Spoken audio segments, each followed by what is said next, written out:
उस हिकी परात ਨੂੰ ਸਾਰੇ ਪੈ ਵੈਸਨ ਕੋਈ ਹੈਦੂ ਚਮਚਾ ਚਾਹੀਸੀ ਕੋਈ ਹੈਦੂ ਪਲੇਟ ਚਾਹੀਸੀ ਕੋਈ ਹੈਦੂ ਪਰਾਤ ਛਿਕੇਸੀ ਓਕੇ ਅੱਧਾ ਪਲੇਟਾਂ ਹੀ ਵੈਸੀ ਤੇ ਅੱਧਾ ਬਿਟੀ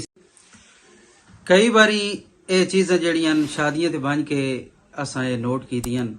ਜਿਸ ਟਾਈਮ ਸ਼ਾਦੀ ਹਾਲਾਂ ਹੀ ਬੈਠੇ ਹੋਵਿੰਦਾ ਜਾਂ ਆਮ ਹਾਲਤ ਜਿਵੇਂ ਸਾਡੇ ਪਿੰਡਾਂ ਦੇ ਇਲਾਕੇ ਨੂੰ ਚੌਕੀ ਲੱਗ ਵੈਂਦੀ ਤੇ ਲੋਕਾਂ ਨੂੰ ਬਹਾਂਦੇ ਜਿਵੇਂ ਹੀ ਕੁਰਸੀਆਂ ਤੇ ਲੋਕ ਬਾਂਹਦੇ ਸਾਡੇ ਕੋਲ ਸ਼ਾਦੀਆਂ ਦਾ ਕੋਈ ਐਡਾ ਭੈੜਾ ਕੋਈ ਅਜੀਬ ਸਿਸਟਮ ਤੇ ਅਜੀਬ ਰਿਵਾਜ ਬਣੇ ਹੋਇਆ ਇੱਕ ਤਾਂ ਰੋਟੀ ਲੇਟ ਦੇਂਦੇ ਦੂਆ ਕੇ ਕੰਮ ਹੋਸੀ ਵੇ ਜਿਲੇ ਰੋਟੀ ਆਸੀ ਸਾਰੇ ਛੁੱਟ ਕੇ ਲਗਸਨ ਵੇ ਅੱਲਾ ਦੇ ਬੰਦਿਆਂ ਕੋ ਉਹਨਾਂ ਕੋਲ ਇੱਕੋ ਪਰਾਤ ਹੈ ਜਿਹੜੀ ਤੁਹਾਡੇ ਟੇਬਲ ਤੇ ਆਈ ਦੁਬਾਰਾ ਪਰਾਤ ਆਵੇ ਸੀ ਤੁਸੀਂ ਦੁਬਾਰਾ ਖਾ ਲਵਿਆ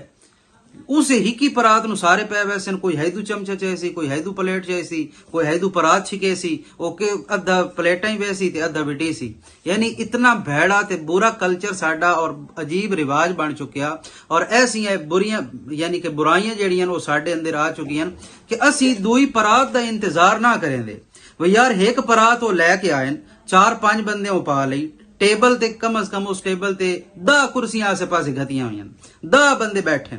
5 ਬੰਦੇ ਅਗਰ ਇੱਕ ਪਰਾਤ ਹੀ ਛੁਪਾ ਲਿਆ ਤੇ ਭਾਈ 5 ਬੰਦੇ ਤੁਸੀਂ ਇੰਤਜ਼ਾਰ ਕਰ ਲਓ ਦੂਵੇਂ ਵਾਰੀ ਆਸੀ ਤੇ ਤੁਸੀਂ ਦੂਵੇਂ ਵਾਰੀ ਪਾ ਲਵਿਆ ਲੇਕਿਨ ਸਾਡੇ ਕੋਲ ਕੀ ਹੁੰਦਾ ਉਸ ਹੀਕੀ ਪਰਾਤ ਨੂੰ 10 ਬੰਦੇ ਜੋੜ ਪੈਸੇ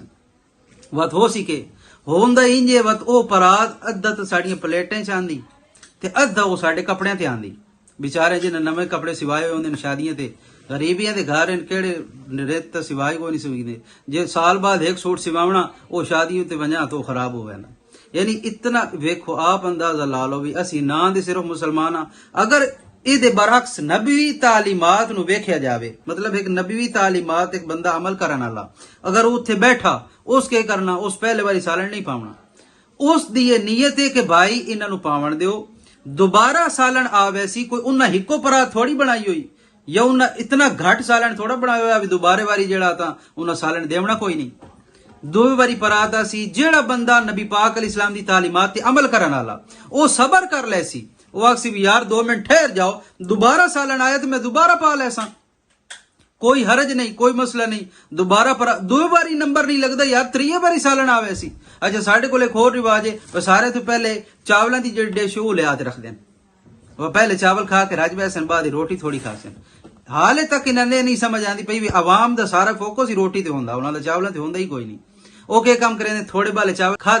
खा के बाकी जेड़ा नहीं वो परात सारी चावल बच्चे पे होंगे